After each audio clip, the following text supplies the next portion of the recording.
ಇನ್ನು ಚಿತ್ರದುರ್ಗದ ರೇಣುಕಾಸ್ವಾಮಿ ಕೊಲೆ ಆರೋಪಿ ದರ್ಶನ್ ಮತ್ತೆ ಈಗ ಸುಪ್ರೀಂ ಕೋರ್ಟ್ ಮೊರೆ ಹೋಗಿರತಕ್ಕಂತಹ ವಿಚಾರ ಜಾಮೀನು ನಿರಾಕರಣೆಯ ಆದೇಶದ ಪರಿಷ್ಕರಣೆಗೆ ಕೋರಿ ಅರ್ಜಿ ಸಲ್ಲಿಸಿದ್ದಾರೆ.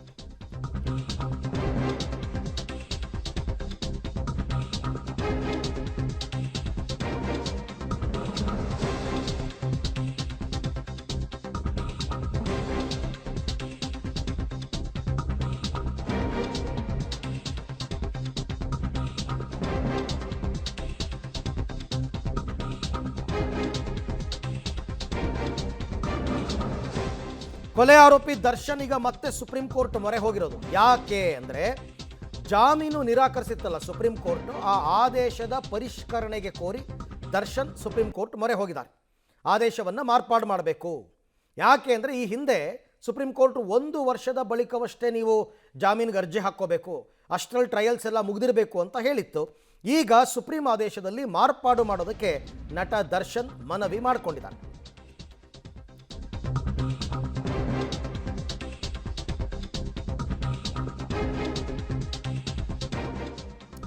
ನೋಡಿ, ಅವ್ರು ಹೇಳ್ತಾರೆ ವರ್ಷದೊಳಗೆ ಅರ್ಜಿಗೆ ಅವಕಾಶ ಇಲ್ಲ ಅಂತ ಕೋರ್ಟ್ ಹೇಳಿದೆ, ಆದರೆ ಜೀವನೋಪಾಯ ಮತ್ತು ಕುಟುಂಬಕ್ಕೆ ತೀವ್ರ ಹಾನಿಯಾಗಿದೆ. ತಾಯಿ ಗಂಭೀರ ಆರೋಗ್ಯ ಸಮಸ್ಯೆಯನ್ನು ಹೊಂದಿದ್ದಾರೆ, ಅವರ ಕೇರ್ ತಗೋಬೇಕು. 1 ವರ್ಷ ಜಾಮೀನು ನೀಡದಿರುವ ಆದೇಶ ಪರಿಣಾಮವನ್ನು ಬೀರಬಹುದು. ದೀರ್ಘಾವಧಿ ಬಂಧನವನ್ನು ಕಾಲಕಾಲಕ್ಕೆ ಕೋರ್ಟ್ ಯಾವತ್ತೂ ಕೂಡ ಪರಿಶೀಲಿಸಬೇಕು. ಈ ಎಲ್ಲ ಅಂಶಗಳನ್ನು ಅರ್ಜಿಯಲ್ಲಿ ದರ್ಶನ್ ಉಲ್ಲೇಖವನ್ನು ಮಾಡಿದ್ದಾರೆ. ಅರ್ಜಿ ವರ್ಷದೊಳಗೆ ಅವಕಾಶ ಇಲ್ಲ ಅಂತ ಕೋರ್ಟ್ ಹೇಳಿದೆ, ಕರೆಕ್ಟ್ ಅದು. ಆದರೆ ಈ ಆದೇಶದಿಂದ ಮತ್ತಷ್ಟು ವಿಳಂಬವಾಗ್ತಕ್ಕಂಥ ಸಾಧ್ಯತೆ ಇದೆ. ವರ್ಷದೊಳಗೆ ಅರ್ಜಿ ಅವಕಾಶ ಇಲ್ಲ ಅಂತ ಕೋರ್ಟ್ ಹೇಳಿರೋದ್ರಿಂದ ವರ್ಷದೊಳಗೆ ಅರ್ಜಿಗೆ ಅವಕಾಶ ಇಲ್ಲ ಅಂತ ಆಲ್ರೆಡಿ ಈಗಾಗಲೇ ಕೋರ್ಟ್ ಉಲ್ಲೇಖವನ್ನು ಮಾಡಿ ಹೇಳಿದೆ. ಕಳೆದ ಬಾರಿ ಇವರು ಜಾಮೀನಿಗೆ ಅರ್ಜಿ ಹಾಕಿದ್ದಾಗ ಈ ಆದೇಶದಿಂದ ಟ್ರಯಲ್ ಇನ್ನಷ್ಟು ವಿಳಂಬವಾಗಬಹುದು. ಟ್ರಯಲ್ ಕೋರ್ಟಲ್ಲಿ ಇನ್ನಷ್ಟು ವಿಳಂಬ ಆಗುತ್ತೆ. ಆಮೇಲೆ ದೀರ್ಘಾವಧಿ ಬಂಧನದಿಂದ ವೃತ್ತಿ ಜೀವನಕ್ಕೆ ತೊಂದರೆ ಆಗುತ್ತೆ. ನಮಗೆ ಆದಾಯನೇ ಇಲ್ಲ, ಸಿನಿಮಾ ಮಾಡಿದ್ರೆ ಆದಾಯ ಇಲ್ಲ ಅಂದರೆ ಇಲ್ಲ. ಹಾಗಾಗಿ ಜೀವನೋಪಾಯ ಮತ್ತು ಕುಟುಂಬಕ್ಕೆ ತೀವ್ರ ಹಾನಿಯಾಗಿದೆ. ಇದರ ಜೊತೆಗೆ ತಾಯಿ ಗಂಭೀರ ಆರೋಗ್ಯ ಸಮಸ್ಯೆಯನ್ನು ಹೊಂದಿದ್ದಾರೆ. 1 ವರ್ಷ ಜಾಮೀನು ನೀಡದಿರುವ ಆದೇಶ ಪರಿಣಾಮ ಬೀರಬಹುದು. ದೀರ್ಘಾವಧಿ ಬಂಧನವನ್ನು ಕಾಲಕಾಲಕ್ಕೆ ಕೋರ್ಟ್ ಪರಿಶೀಲಿಸಬೇಕು ಅಂತ ಈ ಎಲ್ಲ ಅಂಶಗಳನ್ನು ಅರ್ಜಿಯಲ್ಲಿ ದರ್ಶನ್ ಉಲ್ಲೇಖಿಸಿದ್ದಾರೆ. ಗೊತ್ತಿಲ್ಲ ಕೋರ್ಟ್ ಇದನ್ನು ಪರಿಗಣಿಸುತ್ತಾ ಇಲ್ವಾ, ಯಾಕೆಂದರೆ ಆಲ್ರೆಡಿ ಕೋರ್ಟ್ ಹೇಳಿತ್ತು 1 ವರ್ಷ ಬರಬೇಡಿ ಅಂತಂದ್ಬಿಟ್ಟು. ಮತ್ತೆ ಇವಾಗ ಕೋರ್ಟ್ ಮೊರೆ ಹೋಗಿದ್ದಾರೆ. ಹಾಗಾಗಿ ಈ ಅಂಶಗಳನ್ನು ಕೋರ್ಟ್ ಎಷ್ಟು ಗಂಭೀರವಾಗಿ ಪರಿಗಣಿಸುತ್ತೆ ಅಂತಕ್ಕಂಥದ್ದು ಬಹಳ ಮುಖ್ಯ. ಈ ಬಗ್ಗೆ ಮತ್ತಷ್ಟು ಮಾಹಿತಿ ನನ್ನ ಕೊಲೀಗ್ ಶಬೀರ್ ಅವರಿಂದ ಪಡ್ಕೊಳ್ಳೋಣ. ಶಬೀರ್, ಈಗ ಈ ರೀತಿ 1 ವರ್ಷ ತನಕ ಅರ್ಜಿ ಹಾಕಬೇಡಿ ಅಂತ ಹೇಳಿದ್ರು, ಮತ್ತೆ ಇವಾಗ ಪರಿಷ್ಕರಣೆ ಕೋರಿ ಅರ್ಜಿ ಹಾಕಿರೋದ್ರಿಂದ ಕೋರ್ಟ್ ಇದನ್ನು ಪುರಸ್ಕರಿಸಬಹುದಾ ಇಲ್ಲವಾ, ಇದಕ್ಕೆ ಅವಕಾಶ ಇದೆಯಾ ಕಾನೂನಲ್ಲಿ ಅಂತ? ಅರವಿಂದ್, ನೋಡಿ, ಈ ಅರ್ಜಿಯನ್ನು ಭಾಳ ಟೆಕ್ನಿಕಲ್ ಆಗಿ ಪ್ರಸ್ತುತಪಡಿಸುವಂಥ ಕೆಲಸವನ್ನು ನಟ ದರ್ಶನ್ ಪರ ವಕೀಲರು ಮಾಡಿರುವಂಥದ್ದು.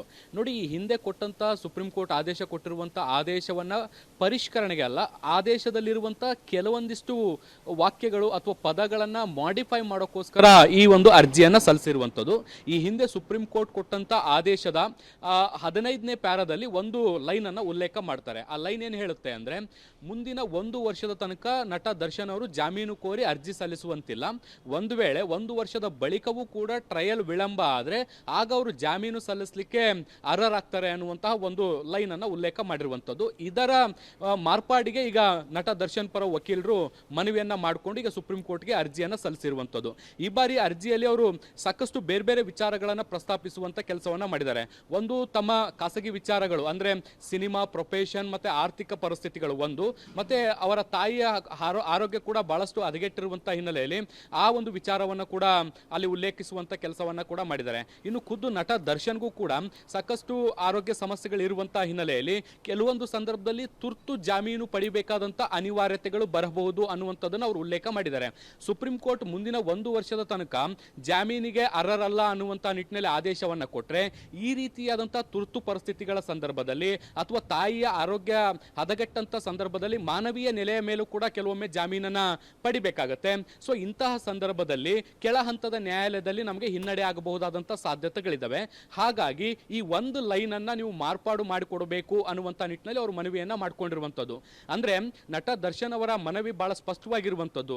ಸದ್ಯಕ್ಕೆ ನನಗೇನು ಜಾಮೀನು ಬೇಡ, ಆದ್ರೆ ಭವಿಷ್ಯದಲ್ಲಿ 1 ವರ್ಷದ ತನಕ ನೀವು ಜಾಮೀನಿಗೆ ಅರ್ಜಿ ಸಲ್ಲಿಸಬೇಡಿ ಅಂತ ಏನು ಹೇಳಿದಿರಿ ಆ ಲೈನ್ ಅನ್ನ ಮಾರ್ಪಾಡು ಮಾಡಿ. ಯಾಕೆಂದ್ರೆ ಭವಿಷ್ಯದಲ್ಲಿ ಸನ್ನಿವೇಶಗಳು ಹೇಗೆ ಬದಲಾಗುತ್ತೆ ಅನ್ನುವಂಥದ್ದು ಗೊತ್ತಿಲ್ಲ. ಸೊ ಹೀಗಾಗಿ ತುರ್ತು ಪರಿಸ್ಥಿತಿಗಳು ಬಂದಂತ ಸಂದರ್ಭದಲ್ಲಿ ಮಾನವೀಯ ನೆಲೆಗಳ ಆಧಾರದ ಮೇಲೆ ಕೆಲವೊಮ್ಮೆ ಜಾಮೀನನ್ನ ಪಡಿಬೇಕಾದಂತಹ ಸನ್ನಿವೇಶಗಳು ಒದಗಿ ಬರಬಹುದು. ಸೊ ಹೀಗಾಗಿ ನಮಗದೊಂದು ಬದಲಾವಣೆಯನ್ನ ಮಾಡಿಕೊಡಿ ಅನ್ನುವಂಥ ನಿಟ್ಟಿನಲ್ಲಿ ಮನವಿಯನ್ನ ಮಾಡ್ಕೊಂಡಿರುವಂಥದ್ದು. ಈಗಾಗಲೇ 2025 ಆಗಸ್ಟ್ ಇಂದ ಸುದೀರ್ಘವಾಗಿ ಅವರು ನ್ಯಾಯಾಂಗ ಬಂಧನದಲ್ಲಿದ್ದಾರೆ. ಸೊ ಈ ನ್ಯಾಯಾಂಗ ಬಂಧನವನ್ನು ಕೂಡ ಕೋರ್ಟ್ ಕಾಲಕಾಲಕ್ಕೆ ಪರಿಶೀಲಿಸಬೇಕು. ಮತ್ತೆ ಆರ್ಟಿಕಲ್ 21 ಪ್ರಕಾರ ವೈಯಕ್ತಿಕ ಹಕ್ಕು ಮತ್ತೆ ತ್ವರಿತ ವಿಚಾರಣೆಯ ಹಕ್ಕನ್ನು ಕೂಡ ಪ್ರತಿ ಕೈದಿಯೂ ಕೂಡ ಹೊಂದಿರ್ತಾರೆ. ಸೊ ಹೀಗಾಗಿ ತ್ವರಿತ ವಿಚಾರಣೆಗೆ ಆದ್ಯತೆ ಕೊಡುವಂತಹ ನಿಟ್ಟಿನಲ್ಲಿ ನ್ಯಾಯಾಲಯ ಆದೇಶವನ್ನು ಕೊಡಬೇಕು ಅನ್ನುವಂಥ ನಿಟ್ಟಿನಲ್ಲಿ ಮನವಿಯನ್ನ ಮಾಡಿಕೊಂಡಿರುವಂಥದ್ದು. ಸುಪ್ರೀಂ ಕೋರ್ಟ್ ಈ ಅರ್ಜಿಯನ್ನ ಹೇಗೆ ಪರಿಗಣಿಸುತ್ತೆ ಅನ್ನುವಂಥದ್ದನ್ನು ನಾವು ಇನ್ನಷ್ಟೇ ಕಾದು ನೋಡಬೇಕು. Arvind. Right, thank you Shabir, ತಮ್ಮೆಲ್ಲ ಮಾಹಿತಿಗಾಗಿ ಧನ್ಯವಾದ. ಸೊ ಅಲ್ಲಿಗೆ ತುಂಬ ಟೆಕ್ನಿಕಲ್ ಆಗಿ ಈ ಕಾನೂನಲ್ಲಿ ಏನಾದರೂ ಸಣ್ಣದೊಂದು ಲೂಪ್ ಹೋಲ್ ಇದ್ರೂ ಕೂಡ ವಕೀಲರು ಅದನ್ನು ಲಾಕ್ ಮಾಡ್ಕೋತಾರೆ. ಹಾಗಾಗಿ ಹಳೆಯ ಆದೇಶವನ್ನು ಮರುಪರಿಶೀಲಿಸಿ ಮುಂದಿನ ದಿನಗಳಲ್ಲಿ ಜಾಮೀನಿಗೆ ಅರ್ಜಿ ಹಾಕೋದಕ್ಕೆ ನಮಗೆ ಅವಕಾಶ ಮಾಡಿಕೊಡಿ ಅನ್ನೋ ರೀತಿಯಲ್ಲಿ ಕೋರ್ಟ್ಗೆ ಮನವಿ ಮಾಡಿಕೊಂಡಿದ್ದಾರೆ. ಕೋರ್ಟ್ ಏನು ಹೇಳುತ್ತೆ ಅಂತ ನೋಡೋಣ.